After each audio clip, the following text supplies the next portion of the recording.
Boa tarde. Com a pandemia, vários assuntos vieram à tona. Um deles foi com relação à economia, principalmente aqui no Brasil. E para conversar sobre este assunto, procuramos o economista Telmo Godinho, que também é presidente do Sindicato Rural de Ouro Fino. Boa tarde, Telmo. Seja bem-vindo ao Espaço Livre da Rádio Difusora. Boa tarde, Luciana. É uma alegria estar com vocês novamente. Agradeço e peço proteção a todos vocês da Rádio Difusora, que vem prestando um grande serviço ao Brasil. Telmo, ficar em casa, sair de casa e a economia, como que ficaria no país? Você, como economista, nós sabemos do teu lado espiritual, também sabemos do teu lado do sindicato rural aqui, que é uma grande categoria na região. Como que ficaria essa questão econômica? O que pesa mais? Luciana, nós não vivemos, infelizmente, sem dinheiro. Nós somos uma população que dependemos do trabalho, e muito. Você sabe muito bem disso, e todas as donas de casa sabem também, que muitas famílias trabalham hoje para comer hoje. Então, como que nós podemos ficar sem trabalhar? No sentido de que isso gera recursos. Quem que vai pagar essas contas? A preocupação é grande, porque o Brasil não pode parar, conforme está anunciando uma campanha do governo federal, que eu acho muito boa e relevante, porque o Brasil não vai parar. Essa é a grande questão. E uma parada da economia, às vezes é pior do que a própria doença, porque aí não vamos ter dinheiro para comprar remédio, para comprar o alimento e para sustentar até o próprio governo, porque o governo também depende de faturamento das empresas, dos trabalhadores, de todo mundo. Claro que tem todos os cuidados e aí nós temos que ter foco. Tem as categorias que realmente precisam de muito cuidado, que são os idosos. Existem aquelas pessoas que já estão com algum tipo de doença, outros que não têm imunidade. Tudo isso tem que ser observado. Existe aí já medidas das autoridades brasileiras e que nós devemos pôr isso em mente de que temos que cumprir. Embora às vezes nós não concordamos com os excessos dessas medidas, mas temos que obedecer. Mas também temos o direito de discordar. Eu acho que o Brasil já está grandinho, ele não está criança. O Brasil está grandinho e estamos vendo pelas medidas, pelos pronunciamentos, pelas atitudes das autoridades.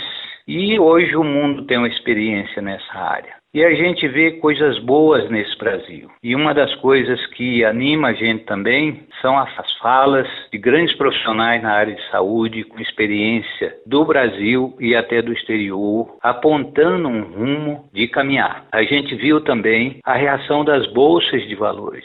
A Bolsa de Valores esteve em patamar de 60 mil pontos, caiu muito. E com essas medidas anunciada pelo governo federal, ela já foi para 75 mil pontos. Olha a reação. Então o Brasil todo está reagindo. Nós sabemos que tem um comandante geral de tudo isso, que é o nosso Pai Maior. Nós confiamos nele, nas suas ações e na bondade do povo brasileiro.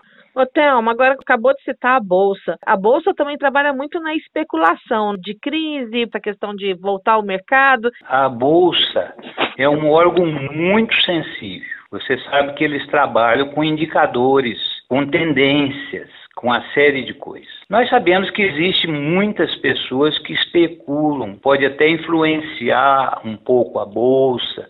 Tem uma série de fatores aí. Mas nós temos que entender que qualquer um, até certo ponto, pode ganhar na Bolsa.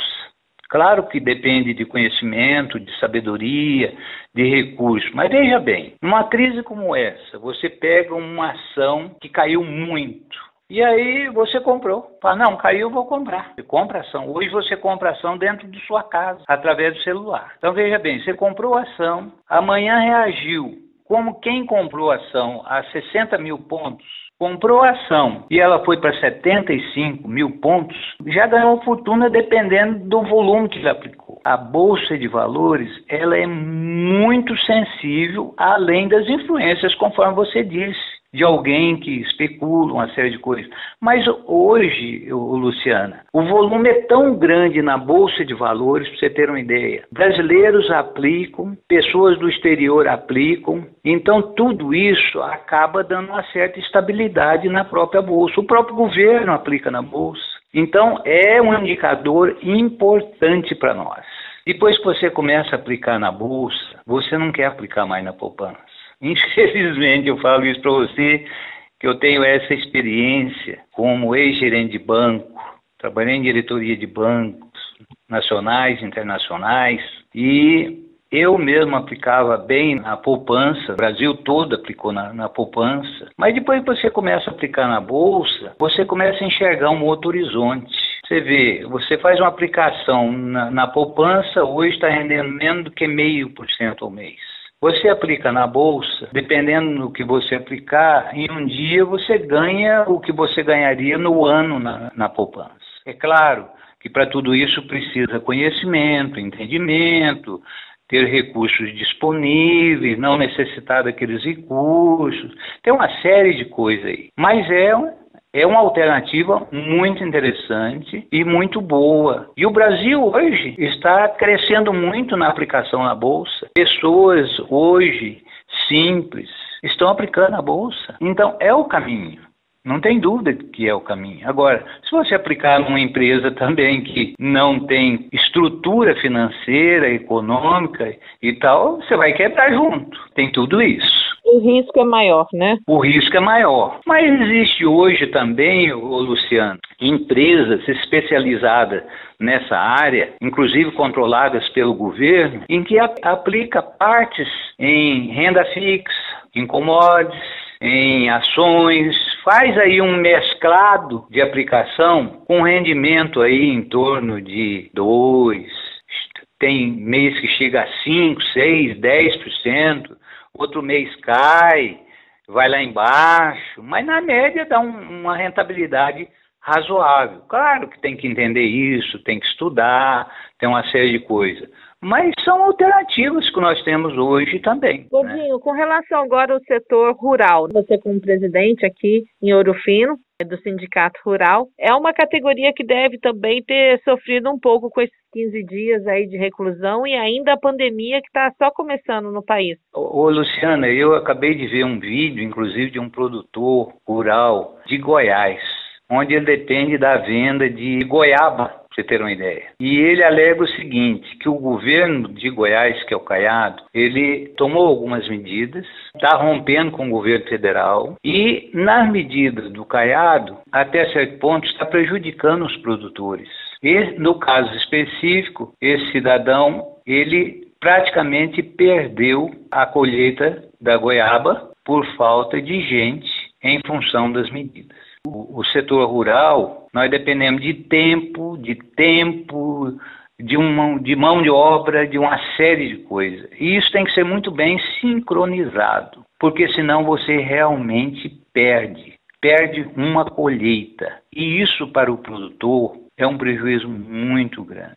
Então o que a gente pensa, Luciana? Em qualquer atividade, e o próprio Brasil está mostrando isso, os gestores públicos e privados têm que estar muito atentos para ver o que é bom e o que não é, e o que pode nos afetar. Na verdade, os gestores públicos, até certo ponto, eles têm que facilitar o produtor, porque é uma atividade de risco, difícil, necessária ao sustento da população. Claro que precisa tomar medidas, conter certas coisas, problemas de segurança, as pessoas vulneráveis. Ninguém aqui está falando que tem que descumprir isso, claro que não. Nós temos que obedecer às leis, às autoridades, mas precisamos ponderar tudo isso também, e as autoridades têm que estar sensíveis para acompanhar e ajudar de tal maneira que o setor, seja ele rural ou não, continue em equilíbrio sem criar grandes problemas. Telmo, aqui em Ouro Fino nós temos o café. A safra desse ano é esperada uma safra maior do que no ano passado. O café nós levamos uma vantagem, Luciana, que ele não é um produto totalmente perecível e depende de colheita assim muito urgente ou coisa parecida. Até nesse ponto é favorável a nós. E inclusive eu vi agora um vídeo em que aquele médico lá que foi sacrificado na China, descobrindo produtos, componentes provenientes do café na cura da própria doença que nós estamos passando agora. Olha que coisa maravilhosa para o próprio Brasil. Para o Brasil, excelente.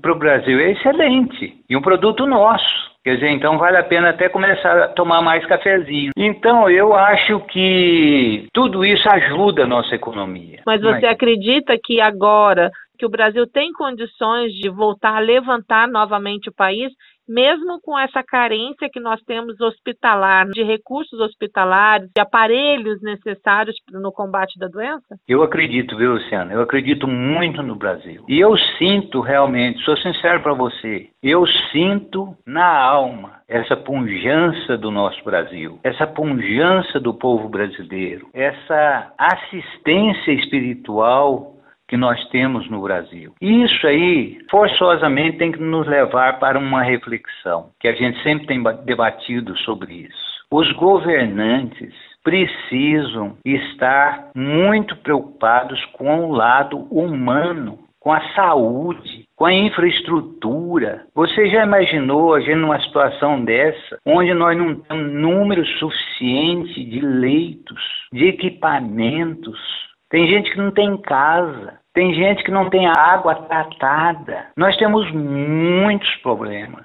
Eu acho que todos nós brasileiros, não vou culpar aqui só os governantes, mas está na hora de voltar os nossos olhos para a qualidade de vida do povo. Deixar de ficar nessa aí, de fazer obras que são bonitas, que têm importância, que são mostradas para o povo, e voltar para o lado social, para o lado necessário. Você vê um país como os Estados Unidos, com todo aquele recurso, com toda aquela pujança, não ter leito suficiente para enfrentar a crise da doença. O Brasil, com tanto dinheiro, com tanta corrupção, e deixar a saúde chegar nesse nível, isso aí é negar a vida àqueles que realmente muito precisam. Então está na hora, basta, vamos dar um basta nisso, vamos fazer aquilo que o povo precisa, aquilo que é necessário, porque senão nós vamos perecer. Isso é apenas um início, é uma amostra. Outros tipos de problemas poderão vir. Deus não castiga ninguém, a colheita é nossa. Se nós estamos colhendo hoje essa questão, é porque realmente nós merecemos passar por isso. Então, é uma hora para a gente pensar. É uma hora para fazer uma reflexão, né, Luciano? Todos nós, você já imaginou, vamos pensar aqui, em Ouro Fino, por exemplo, tem muita gente que não precisa trabalhar, ele se fecha, tem dinheiro para viver e o resto da família. Agora, e aquele coitado que não tem nenhuma casa para se pagar aluguel, pagar uma água, pagar uma luz? Nem para fazer uma poupança para uma hora dessa. Mas poupança você faz quando sobra, Luciano. Não sobra. Não tem jeito. Os dirigentes têm que dar essa tendência, têm que fazer essa promoção social. Eu tenho certeza que morrerei inconformado com muita coisa que eu vejo neste planeta. Veja bem, o mundo ainda mata de fome quando nós temos muito dinheiro e nós temos muito alimento. Telmo, eu te agradeço pela sua participação aqui novamente no Espaço Livre da Rádio Difusora. Eu agradeço, Luciana, por essa oportunidade e queria deixar minha mensagem inicial. Estamos aqui para respeitar todas as autoridades, as orientações, mas vamos pensar no Brasil. O Brasil não pode parar. Nós precisamos caminhar, porque senão não vamos ter dinheiro nem para comprar o remédio, muito menos a comida. Quem vai pagar a conta? Nós não temos nenhuma renda mínima. Para tomar medidas drásticas, teria que ter uma renda mínima para o país, tudo bem, mas existe uma renda mínima para o cidadão que não vai trabalhar. Mas não é isso que nós temos. O pessoal quer parar o país, mas não dão condição nenhuma. Se dana quem tem que pagar, seja água, luz, seja tudo. Então, gente, vamos unir, vamos pensar no bem, vamos cuidar de quem precisa ser cuidado e vamos tocar. Meu agradecimento, Luciana, e minha gratidão. Muita paz ao povo brasileiro, ao nosso povo de Ouro Fino, e que vocês aí da rádio tenham muita proteção. E você continua na programação da Rádio Difusora, agora com o programa Vale Tudo e a apresentação de Paulo Henrique. A todos uma excelente tarde e até amanhã, se Deus permitir.